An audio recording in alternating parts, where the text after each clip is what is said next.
Grabsy, you remember this place? Yeah. Graduation? Yeah. I was also thinking It's about cool, some of the other yeah. things we've done as well, which Yeah. with the BBC, like Abbey Road, sprung to mind with the strings. Oh, yeah. That was good. That suit was like, I would have worn something different if I could look back right now. I could still do a suit. I just wouldn't have done that exact lapel situation. But talk about like really putting yourself on the line with that, you know? I mean, that was, so early on for you to be stepping in a room with that many players and that kind of, to give yourself that objective. I mean, what are your thoughts when you think back about Abbey Road with this? It's just nuts. I thought it was good. I thought it was what I was supposed to do at that time. Yeah. You know, if I see something, I see an opportunity, I'm going to go for it. Yeah. You know what I'm saying? We only, we're all going to die one day. Yeah, it's true. So we live like that. Live like you could die tomorrow. Go for it. Those steps have would have allowed that. Those steps have been the the platforms that allowed me to make it this far. Mm. And you have, man, and we're here, and 6 albums, original albums of your own, a Throne record, various records with good music to talk about, man. But seriously, Yeezus, bravo, dude. I mean, that is one of the most creative records of any genre I've heard in a very, very long time. And just in terms of your output, your most exciting sounding record, I think, man. Oh, thank you very much. Yeah, I feel, I was able to start just making exactly what was in my mind again. And not having to speak with the textures of the time. Because, Cruel Summer is definitely Kanye West, and there's something kind of weird and off about Mercy, like when it has the high pitch, that type of sound. It sounds like art still a little bit, even though it's obviously was a radio smash. But it's still, when I, get into the idea, like the trap drums and things like that, there are certain, songs that are blatant, radio hits. It's like I'm speaking with today's textures, and that's, and if you look at it 200 years from now, it's not going to stand out in the way that, 808s or Yeezus stands out and completely can push or redefine or make people say, hey, I completely hate that or I completely love that, but let me just think differently because everybody is like bound to these, no pun intended, they're bound to 16 bars and 8 bars and, the normal radio the radio thing. I was talking to Frank Ocean about this and said, like, my mom got arrested for the sit-ins, and now we're more like the sit-outs, like sit off of radio, and say, hey, radio, come to us.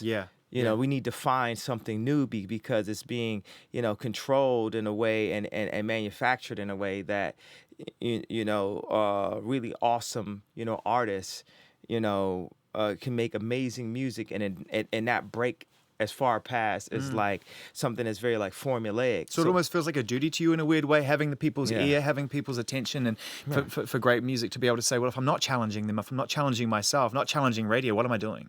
Yeah, well, I'm not trying to regurgitate myself. I showed people that I understand how to make perfect. Dark fantasy could be considered to be perfect. I say I know how to make perfect, but that's not what I'm here to do. I'm here to crack the pavement and make new grounds, sonically and society, culturally.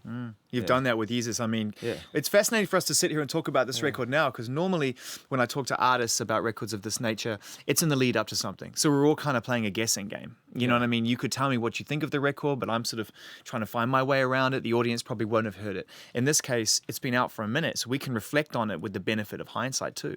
You've seen what everyone else has had to say about this record, both good and bad, but I'm fascinated to know today how you would describe Yeezus as someone who made it, how you would describe that record, I just think that I'm a production person. I'm a product guy. I'm a producer.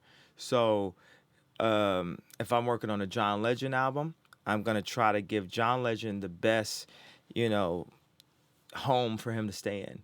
And I'm going to try to push Pusha T, no pun intended once again, this just keeps happening to me, to make the thing that represents what I like about his music the most. And then for me, as Kanye West, I got to fuck shit up. And you did, dude. Seriously, from the minute it starts. I mean, seriously. Yeah. It's disgusting.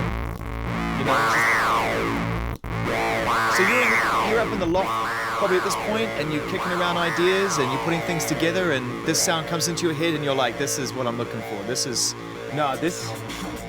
me going to the studio with Toma and G-Man, and them like, who's Daft Punk? and they had a synthesizer like the size of that wall right there, and like this is just one session right here, and this beat originally was like 14 minutes long, and that part in the beginning was something we completely just distorted it, and I ended up making that the intro.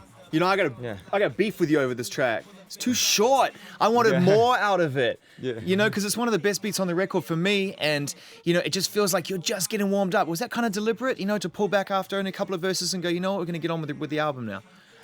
No, it's just what I felt like it should be. Yeah. Just had done its thing. And you know, like originally, Blood on the Leaves was supposed to be first. Wow. And which psychologically I know would have changed certain Jesus naysayers about the album, but it wasn't that time for me. I didn't want to come up there and perform. A lot of times music can be presented as, you know, like a service position, but I wanted to take a more aggressive approach with music. You know, people go on a vacation and say, you got the drugs, you got the music, you know, you got the wine, you got the, you know, it's like, it's in that territory, you know what I'm saying? But I wanted to speak up and say, okay, so my voice is only compressed to express myself artistically through music. It's the only place where I actually have a deal. You know, so I can only consistently make things in music. So I'm gonna take music and I'm gonna try to make it three-dimensional, like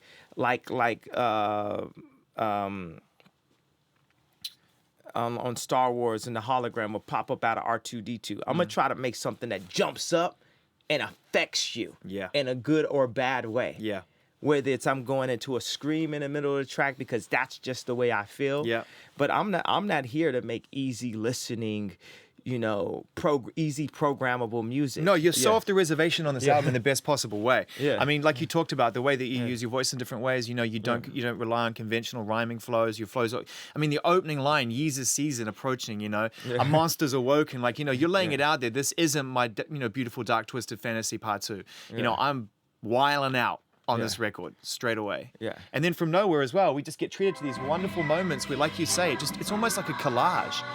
Like you're sitting here going, you know what, why can't I go into this? Why not? Yeah, you can. You can. Well, you did. Yeah, it's true. It's like a car crash. You can just be driving out of nowhere, and just out of nowhere that happens. Yeah. You know, at what point did that kind of very deliberate feel to the record, whereby breaks come in and join these really discordant electronic moments, and everything seems to exist in this kind of very contradictory but it works kind of way? At what point did that start to take shape? Because it is very, you know, omnipresent through the record as a whole, the way it flips between one and the other. Was that in your head early on, or did that come towards the end when you started to reduce the record? Well, I didn't reduce it. Rick Rubin reduced it. He's not a producer, he's a reducer. Nice. But yeah, I was it always part of the process though for you, like to say, why don't I take elements of this and this and just bolt it together? Yeah, it's just the way I was consuming information in my life at that time. You know, information from, you know, whatever, negative information or positive information from the internet. Me, you know, just going to the Louvre, you know, and going to furniture exhibits and understanding that, trying to open up and do interviews with this, learning more about architecture, taking 1,000 meetings, attempting to get like backing to do clothing and different things like that, and like getting no headway whatsoever, you know, because, you know, and it was just that level of frustration, and that's what, you know, this is what frustration sounds like. Yeah. This is what frustration sounds like. Like for me, as Kanye West, I would not be Kanye West if it wasn't for Michael Jackson. I was with Quincy Jones a couple of days ago at John Legend's wedding. Quincy was telling me it wasn't just Mike, but these guys broke down, you know, the barriers. You know, of course, you know, like Michael Jackson, like he had to fight to get his video played because he was black.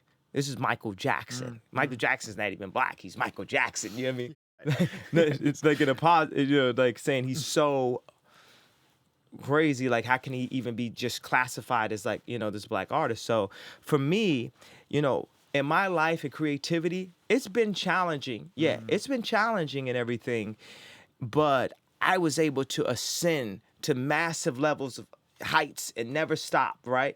Because of the foundation that my mother and my father and my grandfather laid through civil rights, what Michael Jackson did with with music videos and the ground he broke. There would be no Kanye West if it wasn't for Michael Jackson. That allowed him to be that, right? Yeah. So now let's take like where there's, people who have, issues with me as Kanye West. So they say, why is they classify, my motivational speeches as like rants and things like this. Like, why is he saying that? Why is he doing that? Blah, blah, blah. Well, I've reached a point in my life where my Truman Show boat has hit the painting.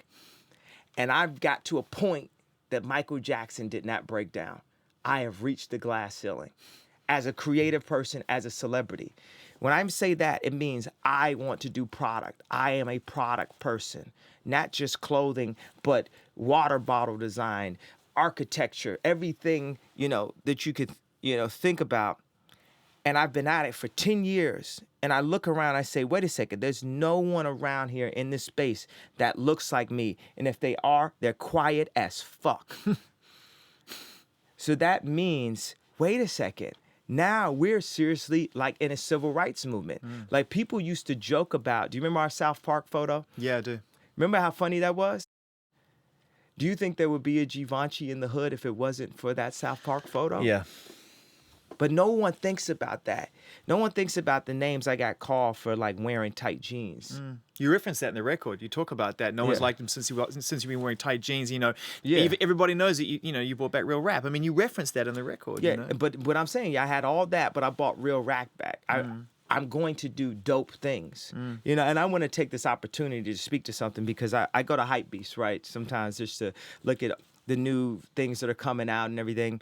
And every time my name goes up, there's a series of, people who like write just negative comments. They want to joke around and say, why is he still trying? Why is he doing this? Why is he, they like diss me, me as a person for trying. Now, mind you, I brought 10 years of product that is added to humanity. Yeah.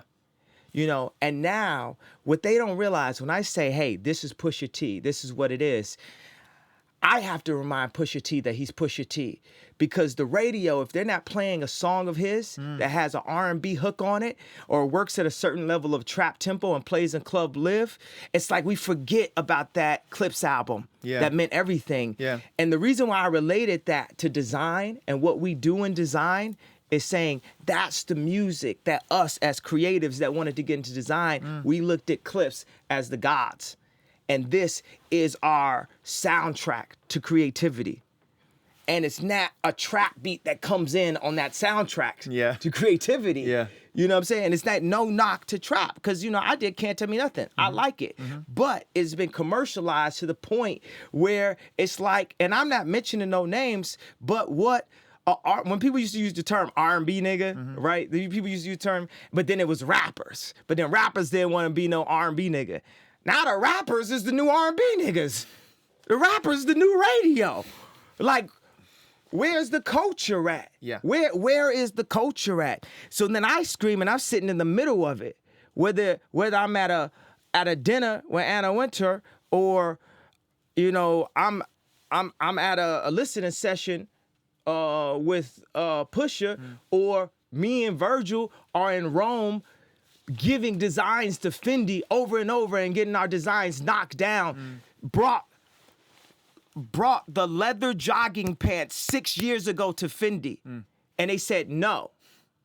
How many motherfuckers you done seen with a leather jogging pant? Yeah, okay. Meaning like, so when I see Hedy Slimane, and it's all like, okay, this is my take on the world. Yeah, he got some nice $5,000 jeans in there. It's some nice ones here and there, some good shit here and there. But we culture. Rap the new rock and roll. We culture. Rap is the new rock and roll. We the rock stars. It's been like that now for a minute. It's been like that for a minute, Hedy Slimane. It's been like that for a minute.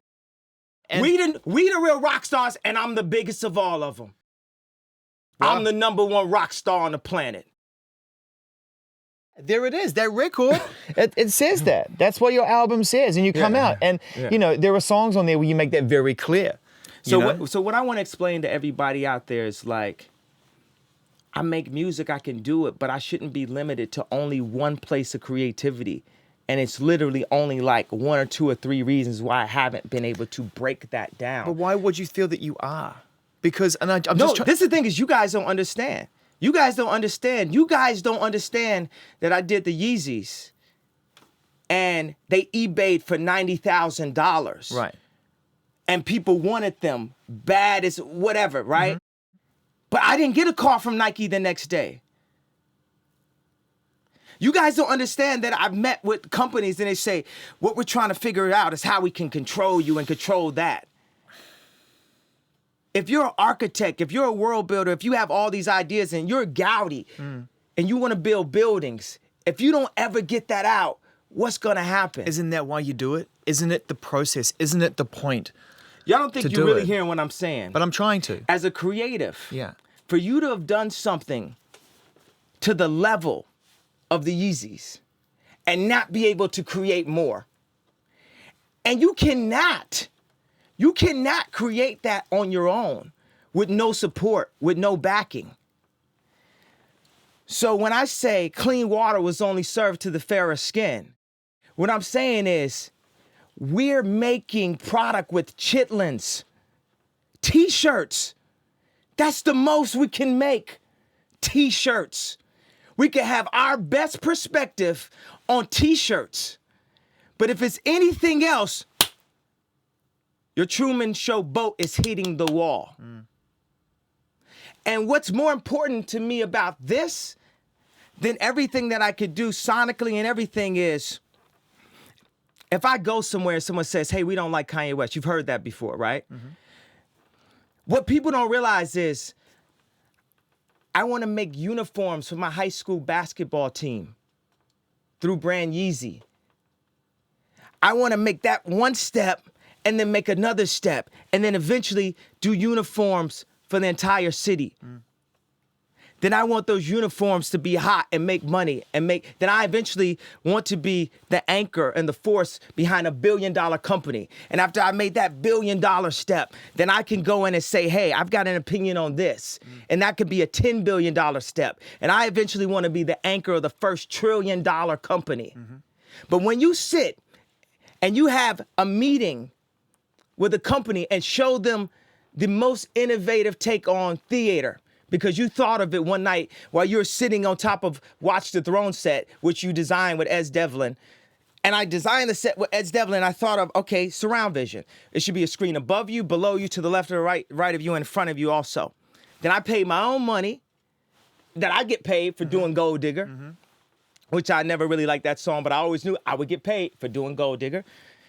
Then I shoot a film in Qatar with 3 camera crews, with Nate Brown, Virgil, Matt William, Nabil, all of these crew, all of the people that every video that pops up every other day on Hypebeast, that's my crew, right? So we go out and shoot that.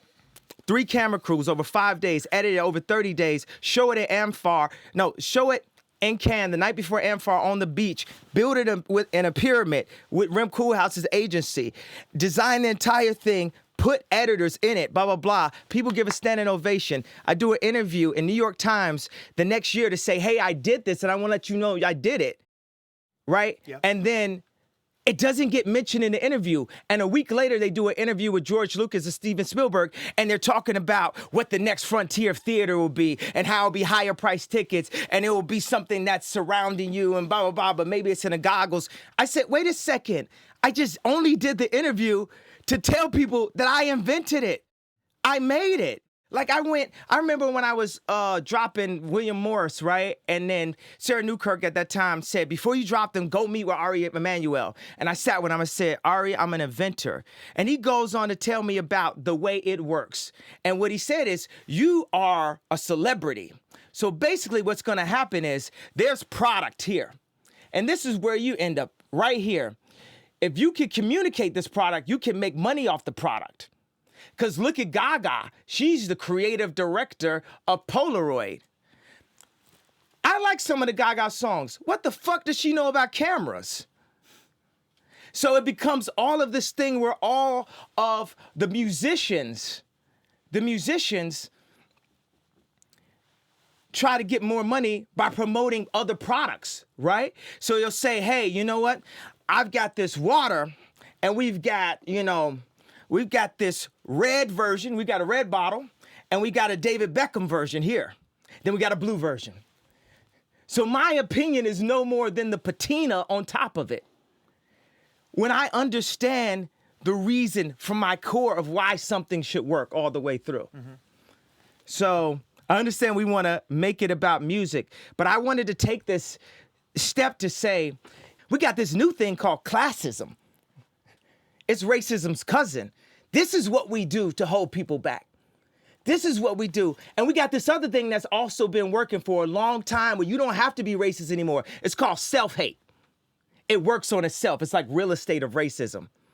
Where just like that, when someone comes up and says something like, I am a God, everybody says, who does he think he is? I just told you who I thought I was, a God. I just told you. That's who I think I am. Would it have been better if I had a song that said, I am a nigga? Or if I had a song that said, I'm a gangster? Or if I had a song that said, I am a pimp? All those colors and patinas fit better on a person like me, right? But to say you are a God, especially when you got shipped over to the country that you're in and your last name is a slave owner's. How could you say that? How could you have that mentality? I mean, I know in the past you've talked about, like, you know, building hotels, doing things that are beyond people's normal frame of reference. Yeah. They know you as Kanye West, an artist. They know that that you're moving into fashion. But these things, I guess, in a way, are hard for people to comprehend because they don't have that level of drive. Do you know what I mean? Has it always been like this for you? Have you always felt like you can set your mind to anything and you will achieve it ultimately? I always felt like I could do anything.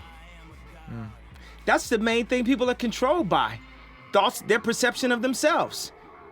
They're slowed down by their perception of themselves. If you're taught you can't do anything, you won't do anything. I was taught I could do everything. And I'm Kanye West at age 36. So just watch the next 10 years. Yeah. One thing I want to express to people also, people think a lot of my motivation is very like megalomaniac and self-oriented. To the contrary, completely. I just want to help. From day one, I just wanted to help. Like my father was a Black Panther. My father was a journalist, a paparazzi, a photojournalist. He was a paparazzi. We had a dark room in our house. Like 7 years ago, he lived at a homeless shelter. Not because he was homeless, because he wanted to help the ex-drug addicts. He wanted to get that close. He started a foundation called Good Water and moved to the Dominican Republic to help right there, to help with the prostitution, to help with the extortion, to help right there. He stays in the Dominican Republic right now. My mom was the first Black female chair of the English department. There is no award show. There's no amount of billboards. There's nothing that can define me or make me pass what my parents made me. And that's exactly who I am. And I put on that pink polo and said, broke, and broke through that TV, and now you got an interview with me. Because their presidents was coming out the gate, and they was like, oh, that ain't gonna work. That ain't gonna work. But me, I'm here. You know what I mean by I'm here? Like, meaning like, I got no play on Yeezus on the radio, right? No. Not entirely true, by the way. A little bit, but no #1 records, no Kanye West, blah, blah, blah, right? So then I was going back and forth with the company I'm in touring with right now. And I said I wanted to perform in the round. And then creatively, we just couldn't find it. So I said, put me up against the corner like how we did on Watch the Throne. We'll just do that instead. They said, well, you know, we just can't technically do it. Because technically, why? Why can't you do it? They said, look, if you do that, you're going to be in breach of contract, right? So basically meaning like, if I didn't sell the tickets, I would go into debt. Right. So they pushed me my back against the ropes, right? And I said, I'll take that chance. I'll take that chance, right?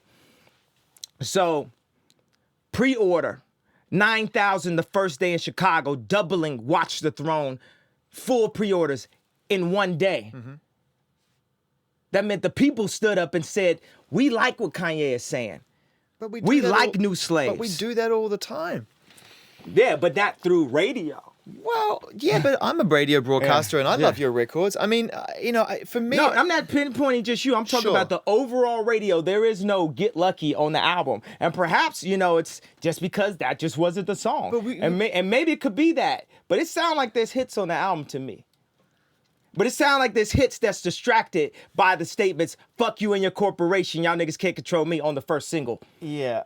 I mean, this to me sounds like a radio hit where I'm coming from. But you said yourself at the start, you made a record that was built out of frustration and that you were trying to create cracks in the pavement. I like that description more than you made an album full of radio hits. As a Kanye West fan, I don't, turn to your album. I never described it as an album full of radio hits.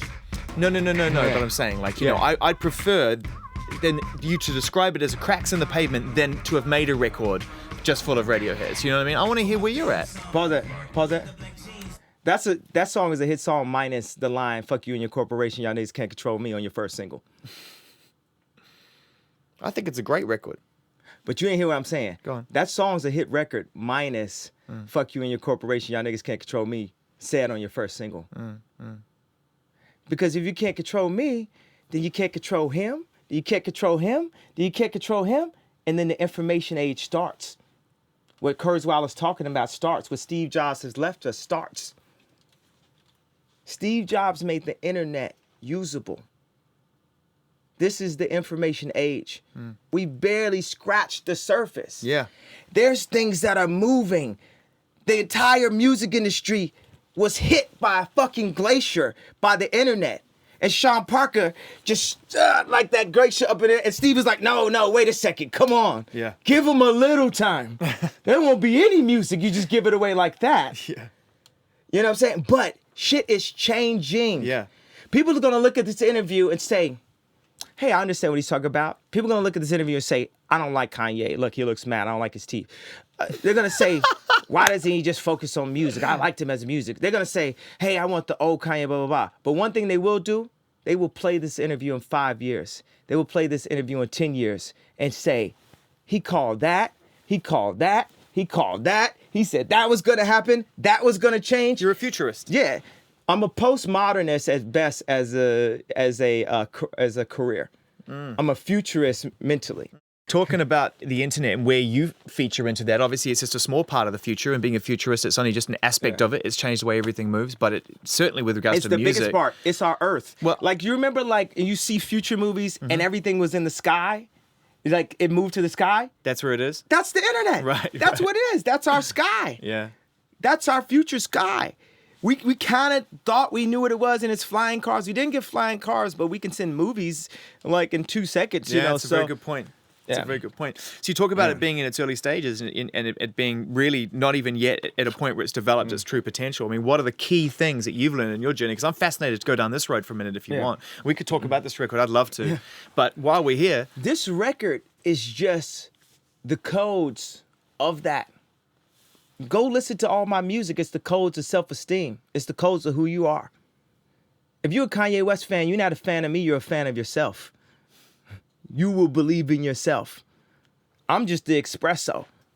I'm just a shot in the morning to get you going, to make you believe that you can overcome that situation that you're dealing with all the time. Can I ask you a question about that? Yeah. I want to talk to you about that aspect of your personality, because you said that you're not here to, be, it's all about you. You're here to help. And I believe you when you say that, man. I think, you've given us great records. You like to think about the way things are going to appear in the future. You keep your eye on things. You want to make, like you said, you want to make basketball tops for your old high school. You want to do things right. Yeah. Do you allow yourself the time to be good to yourself? Do you allow yourself any time for yourself at all? Do you know what I mean? I know you've got a good self-esteem in who you are, but you seem to be doing a lot for the bigger picture, for everything that's moving around you. Yeah. Do you give yourself time? Yeah, it's like family time. Yeah. It's what Kim gave me. Yeah. She gave me everything. She gave me a family. She gave me a support system. She was in a powerful enough situation where she could love me without asking me for money. Which is really hard for me to find. Yeah. What are some of the other things, that you've learned about yourself since you became a family man? I can't pinpoint that. I don't have the answer right on me. I got to think about it a little bit and give you a really good answer. Okay, cool. I've got like a lock and loaded amount of information that I'd like to express on a very wide scale that I'll give you. But if you ask me a question like that, I'll go back and think of it, and maybe I'll have the answer for you in a couple of days. Okay, no problem. Yeah. When you get other outlets, you can relax and give other outlets more breathing room. Meaning like, okay, when I did the Coachella performance, I had 30 dancers on stage, modern performance artists. And I had this lift, and I had the Roman wall, and I had like the Celine shirt and blah, blah, all this type of stuff. So when Jay told me he did Watch the Throne, he said, I don't want to use dancers, of course. And I said, that's fine, because I was doing a fashion show in Paris. So I still had 30 girls on the stage, but so I still had these elements of the emotion. You must recognize that wasn't the throne thing either. I mean, that wasn't necessarily what throne was about, that type of performance necessarily. What I'm saying is, it's about whatever I want to make it about. This is my world. But you're with Jay on this, though. It is a collaborative project. It's not just your vision on Throne. Yeah. So then I would have to separate my world, but still get some of my world out through the fact that I had a fashion show. You see what I'm saying? So it's like right now, people could say, oh, he's frustrated. He's that. No. All I need is the breakthrough, the joint venture for my clothing. Same as Stella McCartney has. Same as I can name so many people that have joint ventures, a backing to be able to express themselves that way. Okay, bam. I need that outlet. And then you'll get things closer to Watch the Throne. You'll get things closer to Bound. Because obviously more people are apt to like Blood on the Leaves and Bound and Watch the Throne. It's just more of an overall like happier vibe, right? But Jay is more realized than me. Meaning more of his dreams and hopes and aspirations, blah, blah, blah, has come true. And hopefully, God willing, by the time I'm his age, that thing will happen for me also. And I'll be in that place of a more zenned out place. Even it's like I couldn't have done this album without Rick Rubin. I had to have a Zen master come in and say, okay, this is just what we're going to do. You don't realize I am so frustrated. Like, I am so frustrated. Like, I've got so much I want to give. I've got ideas on color palettes. I've got ideas on silhouettes. And I've got a million people telling me why I can't do it. You know, that I'm not a real designer. I'm not this. I'm not a real rapper either. I'm not a real musician either. Like, I don't know how to play the piano. Like, I'm an artist. I went to art college. And was looked at like I'm soft because I like wore like Italian clothes. You know what I'm saying? When I'm rapping in front of camera and my pants is tight. Trying to spit a verse for Cam. So that's the same when I'm sitting there, like sitting there at a fashion show. Like, I'm there because I appreciate Phoebe Philo. I appreciate Raph Simmons. I appreciate Ricardo Tisci. And I look at them as my peers, as creative people who dedicate their entire life to making something better for the world. Let me explain what anybody that knows an artist, and you know someone that's giving that, if you know an artist, there's only one thing you can say, give, or ask them when you see them. There are two words. Thank you. There's no, why didn't you do this? Yo, I want that. What's up? No, we dedicate our entire life to making our current time and civilization better, to adding something to the culture. And there is only two words that you can say. Thank you. Give us an insight into the fashion world, though, and what you've been going through there with that whole experience. The biggest challenge you've ever had, clearly, to get your vision across. Yeah. Oh, that'd be helping me. Is that partly, and please don't, take this the wrong way. I just mean this in the art for the process of conversation. Is that partly, do you think, because some of the people who are making fashion look at you and they go, well, you said it yourself, they dedicate their whole lives to one thing. You are exceptionally successful and gifted in this area. To move into their area, it's understandable. There's a human aspect of suspicion involved there because they're like, well, hang on a minute. This is our life. So what is it you're trying to achieve here? Do you think there's a part of that that's going on, do you think? I've dedicated the past 10 years of my life to this. I've spent 80% of my time working on this and 20% of my time working on music. Why do you think the song Niggas in Paris is called Niggas in Paris? Because niggas was in Paris. Because I had an office in a small courtyard across the street from Colette, where I couldn't even find a good pattern cutter. That's why we were in Paris. I put in the 10,000 hours. I've got a very particular, specific take on men's footwear. No one can say I cannot design or understand how to design a guy's sneaker. When I was in 4th grade, I was drawing Jordans. When my mama couldn't afford them, I was drawing those Jordans. Getting kicked out of class for drawing them. And when I got that opportunity to work with Nike, I went into that emotional space and place of my life and said, what was it about that? What were the cues that I can add when I make the Yeezys? You know, I don't ever do interviews. And I wasn't the one rapper that had the opportunity to do a shoe at Nike for no reason. It means it has to be another step. It means it has to keep going. People didn't love the Yeezys the way they did for no reason. Picture this. For me to do the Yeezys and not have a joint venture backing deal with Nike the next day would have been like if I made Jesus Walks and was never allowed to make an album. If Drake made his first mixtape and was never allowed to be signed. If 2 Chainz only had 116. And then people say, why are you mad? Do you know how many 16s 2 Chainz had in him? He did 100 features in 1 year. 100. Yeah. 100 Okay, so features. Let's get to the solution then, Kanye. Let's work out how are you going to kick that door in as well? How are you going to get into that world your way, on your terms? I'm not trying to get into that world. I'm trying to make a higher level of product for the real world. Because people say life isn't fair. And unless you Kanye West or you're this pretty girl that dates this soccer player or your parents had money, you don't get to wear Versace all the time. And you hear it. We love Versace. Versace, Versace, Versace, Versace, Versace. We love Versace. Versace is the greatest designer of all time. We love Versace.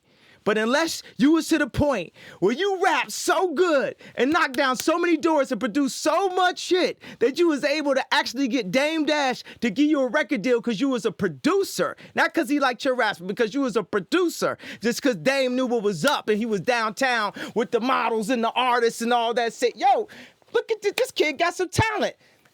You not affording Versace. The creators, they want to connect with people. These artists, the clothing designers, they want to connect with people the same way that music gets to connect with people. But the cost of silk is too expensive and they won't lower their quality level. So I can spend $2 million on a record and give it out in a democratic way. They could spend all their time making the greatest dress in the world and it's just impossible to hand make that many. Let me explain to you what a fashion office is like, right? Sometimes if you're working on an album, once it gets down to the last moments, there's 2 or 3 people in the studio, an engineer, a manager, the artist, a label guy, saying the masters are due tomorrow. Okay, they're due a day after tomorrow, but let's get them in. It narrows down to that. At a fashion office, you've had people who have dedicated their entire life to this, that are working, 12 people, 15, 20 people, interns coming in, working to 4 a.m. that night, slaving to be able to put that thing on the runway, pinning things right before they go out. All 20 collections every day for Fashion Month. That is the level of dedication, heart, and soul that goes into that. But what happens is for real people, the democratic public, the people who have a normal amount of money that work every day, that like nice things, we'll just make these same cuts, blah, blah, blah, and provide this at a democratic cost. The only thing about it that's different than Nike and Apple is there's never a time when someone can walk in with some non-Nikes and you feel less in yourself. Right. You still feel like the greatest version of you Right. when you have those Nikes on, right? But you can have on a Zara pant, right? And a girl walks in with the Celine version and you feel like shit. Right. That is the problem. That is the problem. I mean, obviously not my problem because I look like I dress the same way I did when I was like 12. But I'm talking about us, the new slaves, the people who love fashion. I'm talking about us, because I'm a slave to it. I love it. Dude, I can tell. I love it. Yeah. I love it since age 5. My mama brought me to a discount first spot, and when she asked me what I like, everything I like was too expensive for us. That's 5 years old. I went to my grandfather's funeral like 3 weeks back, and my cousin that works for me stood up, and he told this story about, how his mother was a tailor. So he won best dress. I won best dress in high school too. A bunch of people in the lineage of my family won best dress. But his mother was a tailor, right? His mother was a tailor, an African-American tailor. My grandfather was a hustler. He used to take old vintage furniture and reupholster it. Then he had a store, and he sold all of these different items that he thought would be good for people. Do you know how many times I sat with people and said, hey, I want to make a store? And they said, how could you make a store? Blah, blah, blah. It's in my code. It's in my code. Have y'all ever seen Wreck-It Ralph? Yeah. You remember how that girl in there, the people that was racing, she was the glitch. Yeah. You telling me they don't look at me like the motherfucking glitch? You telling me people don't look at Kanye West like the glitch right now? And she was on the side of the video game the whole time. It's in my code. It's in my code. I mean, I watch what happens when you get on the mic or you get on stage and you say what you want to say. And I want to refer this back to your comment about the glitch, right? And I watch people, I see what some people say in comments and whatever after these things get posted. And I go, all right, yeah, I mean, those are the people that think you're the glitch. Yeah, they broke Penelope's car. Penelope Von Sweets, they broke her car. Yeah, but there's also a lot of people in the audience that love what you have to say, love hearing what you have to say, Yeah. Appreciate what you have to say. Yeah. Do you focus on them as well? Yeah, 100%. But I'm doing it for everyone. I'm doing it for the people who don't appreciate it, because they'll appreciate it later. And of course, I'm doing it for the people who appreciate it. If no one appreciate it, I know it's a couple people up there that appreciate it. For sure. I appreciate it. And thank you very much. And then people will say, your voice is so strong. Why are you so focused on just clothing? Or why were you focused on just that award show? Or why were you focused on that? The same reason why I sat there and focused on that Otis beat. When people didn't like Ham. And Miami Heat was losing. And I'm in the Mercer. And they literally write on the screen, who's watching the Throne, and show a picture of LeBron and stuff. And I said, I got to watch out the Throne like it made Otis, right? And say, this I know. Niggas in Paris doesn't work without Otis. You have to bring the flowers to the door first. And we delivered Otis. And then we did this. So wait a second. That's just a step towards this. Because people could say, what do you mean you want to help the world and you're so concerned about fashion? It's illegal to be naked. It's not illegal to not listen to music. That is a very high opinion to have. That is something that is extremely important. Shoes. You put on shoes every day. You walking down the street with no shoes, somebody might think it's something wrong with you. Sure. If you walking down the street without a headphone, it's like, oh, what's up? How you doing today? No headphones today? Cool. No music today. What is it? No shoes? Look, man, what's going on? Yeah. You having problems with the family? Is he okay? Why are you? Socks at least? Yeah. Sandals? Something? Yeah. Flip-flops only very rarely. Flip-flops? Very rarely. Sandals with socks? I mean, keep it gangster? I'm from New Zealand. Flip-flops are far more standard. Yeah, exactly. But not for black dudes, though. No flip-flops for black dudes. I don't care where you at. No flip-flops for black dudes. Wear some hot-ass Jordans on the beach. Dude, we've covered some stuff. Now, can you do me a favor? Like, my brain is just like, I walked in here today, I was going to turn around to the guys I said to them, man, I hope I learned some stuff today. My God, I had no idea. But would you would you indulge in me for sort of 5 or 10 minutes? And would you let me just geek out on a music level? Because you know me. Yeah. I love hearing what you have to say. Some of it I love. Some of it upsets me because as a fan, I think you're too hard on yourself. But that's you. That's who you are. That's not for me to say. Yeah. But what points do you think I'm hard on myself? well, I think you expect a huge amount of yourself on every level, as well you should. And I think that you expect a huge amount of everybody else to understand your motives at all times. Oh, no, I don't expect to be understood at all. Okay. But Like, I don't expect to be, I think that there's people who are wired by their parents to understand what I'm saying. Sure. And there's people who are wired by their parents to reject what I'm saying. But that doesn't mean that after I make what I'm saying, that they won't use it, because they will. And I'm just saying, I want to make things. I want to be able to make things. And I'm not going to be able to make things that I can call Kanye West just by making t-shirts.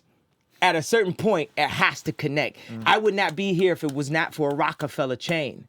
If it wasn't for Jay-Z's blessing and his cosign and his protection when I was in New York City, Dolo, I would not be here in the way that I am. Through the category of the drug dealer filled rap game.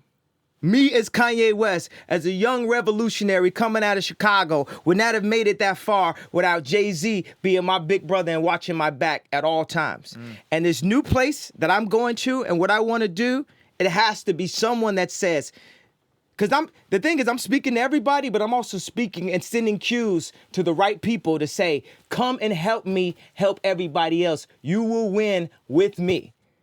You will win. let's talk about the production side of things, because you've opened the door to collaboration in a big way on this record. And even though you produced every song on this record, you've been very, very open to the idea of working with all sorts of very talented individuals. Yeah. Have you enjoyed that aspect of it? I mean, in the past, it hasn't necessarily been that much of a group mentality to making records. It's the only way I could do it at this point. I can't do it by myself. I can't. Like, I have no interest in sitting down in the studio by myself and making a track. Like, when I made Overnight Celebrity, which is great, like, I sat down there by myself and made it. And then people like, yeah, that's the answer. Make that music by yourself again. Yay, we want the yay. But no, I don't feel like doing that. Yeah. I want to utilize the best resources that we have and have a conversation. As you see, I would rather have a conversation.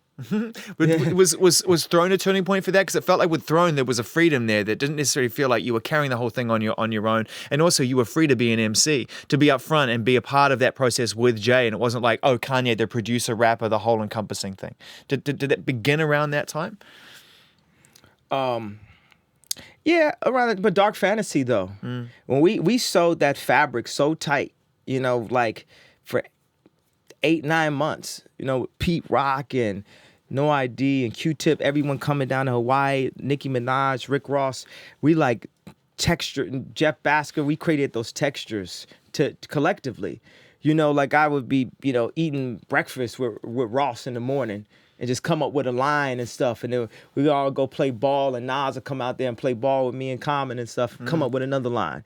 Then go there, and then Virgil will have an idea. We say that. Then Don C has an idea. And like, these are really great people that came together to make that. And that's what I learned that process a bit from working on Close, because it's that communal, process a lot of times. You can't do it all on your own. You can't handle everything on your own. Hey, how about us as a people? We can't do it on our own. That's true. We have to understand that we're not each other's enemy. We have to stop discriminating against each other due to class and due to race and due to location or financial, position. We have to say, wow, that is the best version. Let's use it. Let's bring it to light. Let's move forward. Let's push forward as a civilization. Because we're so jacked up on our own egos and so misguided by mainstream, marketing, we don't know what the fuck is real. We'd be apt to get into a fight this quick for the dumbest reason. Definitely something that's like racially, this or gender set, it's like, it's like we're pitted against each other. We're mentally not in a place to be accepting, to not be jealous, and that part of that jealousy and that frustration that goes across an entire globe is due to some of these other high corporation level limitations. Everybody is being served the nasty lunch food. And like, you know, you heard the word minimalism a lot on this project. Even this, it's like, you give us what you need, may not be what you want. You give us what we need to proceed. Not what we necessarily want, because we can't be trusted to a certain extent, you know. Yeah, because we don't have the education to know what to want. Yeah. We don't know what to want. This is what I was telling that writer in W. I'm learning what I want. This is the reason why I'm working at 5 architects at a time. But that time that I'm spending in a bad apartment, I can't get that back. And that education that I can get from working on it is priceless. And there's very few people that are in the position to educate themselves as much as I can educate myself. For me, it's constant information intake. I hang around architects mostly. Yeah, I want to talk about that side of things, because I know that's how, you know, that's been talked about in relation to this record as well, and that blows my mind. I mean, for me, I try and connect the dots through my favorite records as much as I can, but I need you to help me connect the dots on how architecture and how a certain type of design that you surrounded yourself with whilst in Paris has somehow manifested itself into this, and how they're not separate things. Yeah, it all parallels. It's like, you know, synesthesia, seeing sounds. It all parallels. People will tell you, this business isn't like this business. It's the same people everywhere you go. The same type of guy you might meet in Hollywood, you might meet that same type of character in fashion, you might meet that same type of character in music. You got some straight up people that do it for the love and they want to promote it. It's all about that. You got some people that's trying to like make their way. It's like what they said, 5%, 10%, 85%ers. And it's like this, the 10%ers, the media for the most part. The 85%ers don't really know what it is. And the 5%ers that know what it is can't get it past the 10%ers. So this alone would be a break. This is a jump past. This is gonna get taken off the internet. Quick. Shoot. Send a paparazzi at him. Send the paparazzi out of there to do that. Get them locked up. Blah, blah, blah. Yep. That's what's going to happen. And paparazzi going to come at me. I'm just standing there like, I know what you're trying to do right now, sir. I know exactly what you're trying to do. Somebody sent you at me. Somebody's trying to set me up. Somebody's trying to shut me up. You know, people will look at what's been going on with you and the cameras. It's been going on with other people for a long time as well. And I need you to help people who don't live your life and look at those magazines, and there's millions and millions of people that do, and look at those pictures who don't understand what it is that you go through in that situation. What is it from your perspective? You've got this platform, you've used it to talk about a bunch of things. So use it now to explain to them, what is it? What is it like to go through that? Okay, for me, first of all, dopeness is what I like the most. Dopeness. People who want to make things as dope as possible. And by default, make money from it. The thing that I like the least are people who only want to make money from things, whether they're dope or not, and especially make money at making things as least dope as possible. Photography used to be like a sexy profession. It was like being a ball player, like a rapper, or like a venture capitalist or something like that, right? It was like, you know, they used to get all the girls and everything. Like a photographer, you go to a photographer studio like that. They completely, change what photography is supposed to mean. Same as how there's like plenty of musicians that have sold the fuck out and changed like the art of music, where people don't hold that to the highest level of genius anymore. Meaning like if there's a high level artist, like visual artist or a high level clothing artist, they'll be held at a higher level of genius points than a musician, because the things in music that are selling the most are the least inspired for the most part and the least genius. So it confuses things. So I take that to paparazzi. It confuses it. Paparazzi is necessary, not even a necessary evil. It just needs to be legalized, meaning at a certain point, there's cutoff switches. You know what time it is. You know what it's not. Like paparazzi currently is like, give it rules, give it boundaries. Yeah, and obviously like publishing, like because they're selling our image, and they're selling it in a bad way. And let me get this straight. What's offending you more, the fact they're selling your image, or the fact they're selling your image in a bad way? In a bad way. In a bad way. Right. A bad way, and I'm not getting paid for it. Right, there you go. So it's like the dopeness, which makes the money. I want the dopeness and the money. Yeah. I'm changing things for my daughter, And I'm going to tell my daughter, by the time she understands what it was, man, me and your mother were in a completely different situation than you're in. At that time, paparazzi, it wasn't legal. People could take pictures. People could climb over your fence. People could do that. You wouldn't even get paid for it. You see all these checks that you're getting at age 6 because people taking your picture? You don't have to worry about a thing ever again just because people want to take your picture. Like, and I made that happen, Nori. That's what I'm going to tell her. So touring to be done. Oh, I want to talk to you about Control. I want to talk to you about the verse in Control, about Kendrick's verse in Control, because obviously, you know, he credited you, he put you at the table where you rightfully should be, with the Eminems and the Jay-Z's. He put you on that side of the equation, and then he rattled off the list. And I thought, okay, it's great, you deserve to be at the table. But 10 years ago, if you hadn't been at the table and you'd been on his list, how do you think you would have reacted? Would you have been appreciative of his message, or would you have come out swinging? Do you think, and written a response? Yeah, I don't do diss records. Yeah. You looking forward to the tour with him? I mean, that's an incredible double bill. Yeah, it's 100%. It's 100%. I'm just looking forward to the opportunity to speak to this brother as much as possible. Those conversations is gonna be more than everything I even said right here. Because he's one of our future messengers. You know?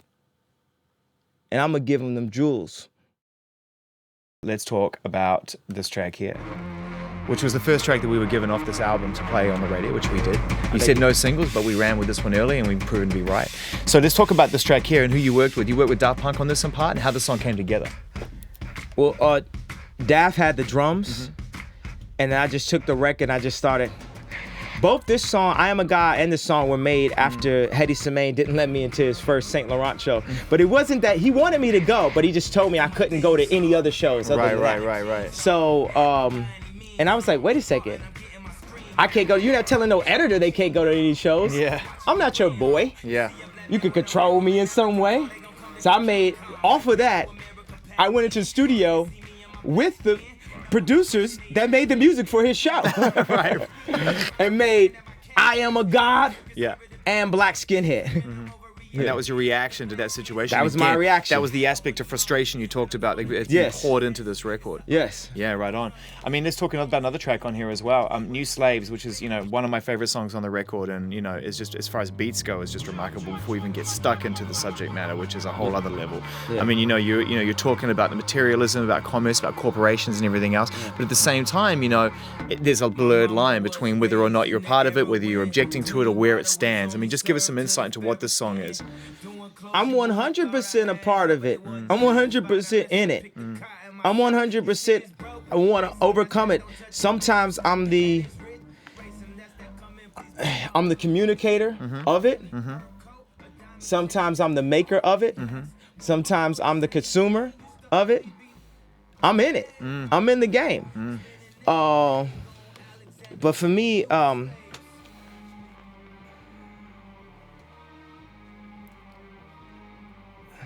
yeah, I say I am a new slave. You could be a slave to a lot of things. At this point, obviously, I'm a slave to my passion. I'm a slave to my mission. It's funny, you drive in a Maybach past a homeless person, you ask who's more free. You could be trapped to your possessions. You got to do this next deal because you got to do this with your house, and you got to get this car, and you got to keep up. Everybody stay next to you, last name is Jones, and you trying to keep up with all of them. And that's what it's like to be a celebrity. A lot of times, that's especially every rap is about how much money you make, how many spins you got, how many cars you got, what house you got, what house A-Rod got. We like, rappers and musicians trying to compete with ball players with way bigger contracts. Meanwhile, the music is the Titanic that's going down like this.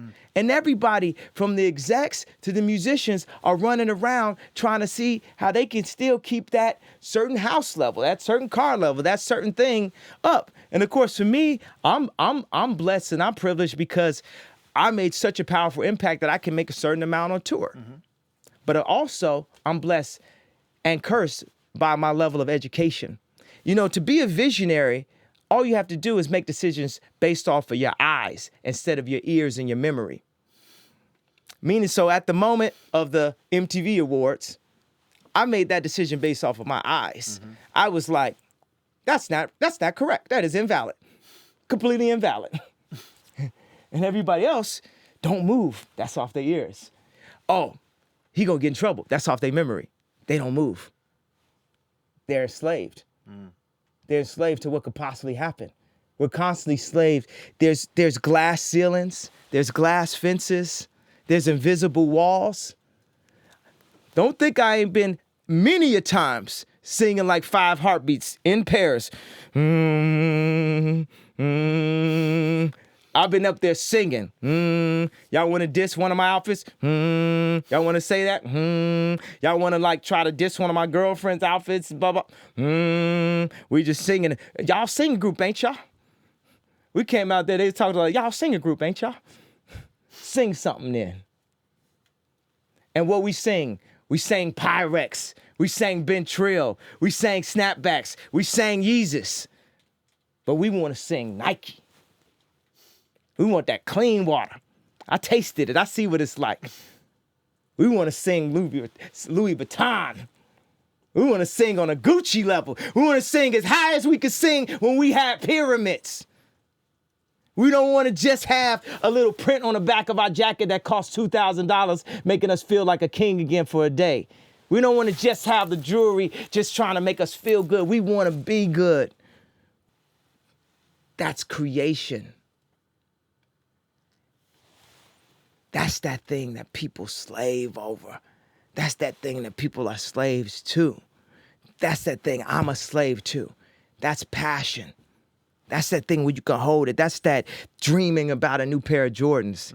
That's the process of opening up a Nike box. That thing that Steve gave us when you open up your new iPhone and you got the iPhone 5, whether you stood in line for it or whatever you did and stuff, and you open it up and you got this new product. That's that Transformers in the box that you open up for Christmas, or that new TurboGrafx 16 or Sega Genesis or Amiga computer or 3DO or Nintendo. Or it's like when you just open that packaging, the process of the packaging. That's that porno mag that drug addict bought for you when you was 14 that was in that package, and you figured out how to pay that drug dealer before there was the internet to buy you, and you open up that and you know you're gonna make 5 of them girls your girlfriend all weekend. That's why I'm on that runway until I'm at the end of it. Fair play and good luck, Yeah, for cool. it, man. Yeah. Thank you for your time again. Thank Thanks. you. All right, thank you, crew. Thank you. Oh my God, dude, that was the most intense fucking interview of my life. That's his Pac, right?